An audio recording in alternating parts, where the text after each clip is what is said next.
রহমানির রহিম কালিমা ঈমানে মুফাসসাল আমানতু বিল্লাহি ওয়া মালাইকাতিহি ওয়া কুতুবিহি ওয়া রাসূলিহি ওয়াল ইয়াউমিল আখিরি ওয়াল কদরি খাইরিহি ওয়া শাররিহি মিনাল্লাহি তাআলার ওয়াইজি বাদাল মাউত কালিমা ঈমানে মুফাসসালের অর্থ 7টি জিনিসের উপর ঈমান আনিতে হইবে। প্রথমে আমি ঈমান আনিলাম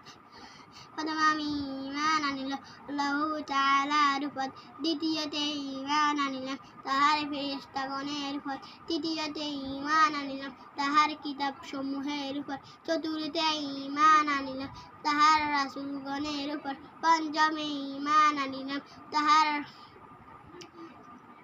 তাহার কিয়ামতের দিনের উপর, ষষ্ঠে ঈমান আনিলাম ভালো মন্দের তাকদীরের উপর, সপ্তমে ঈমান আনিলাম